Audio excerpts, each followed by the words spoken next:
You are watching Gravity Flying India और आज हम बनाएंगे SU30-MKI। और इसे बनाने के लिए हमारे पास है एक वुडन शीट। इस वुडन किट के अंदर से सारे पार्ट्स को हम अलग अलग करके निकाल देंगे।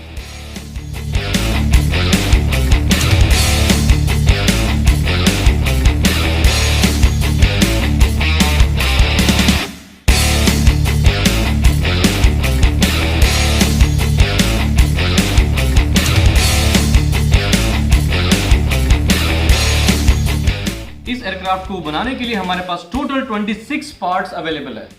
अब हम इसे बनाना स्टार्ट करेंगे। बनाने के लिए हम यूज करेंगे फेविकॉल और फेविक्विक का।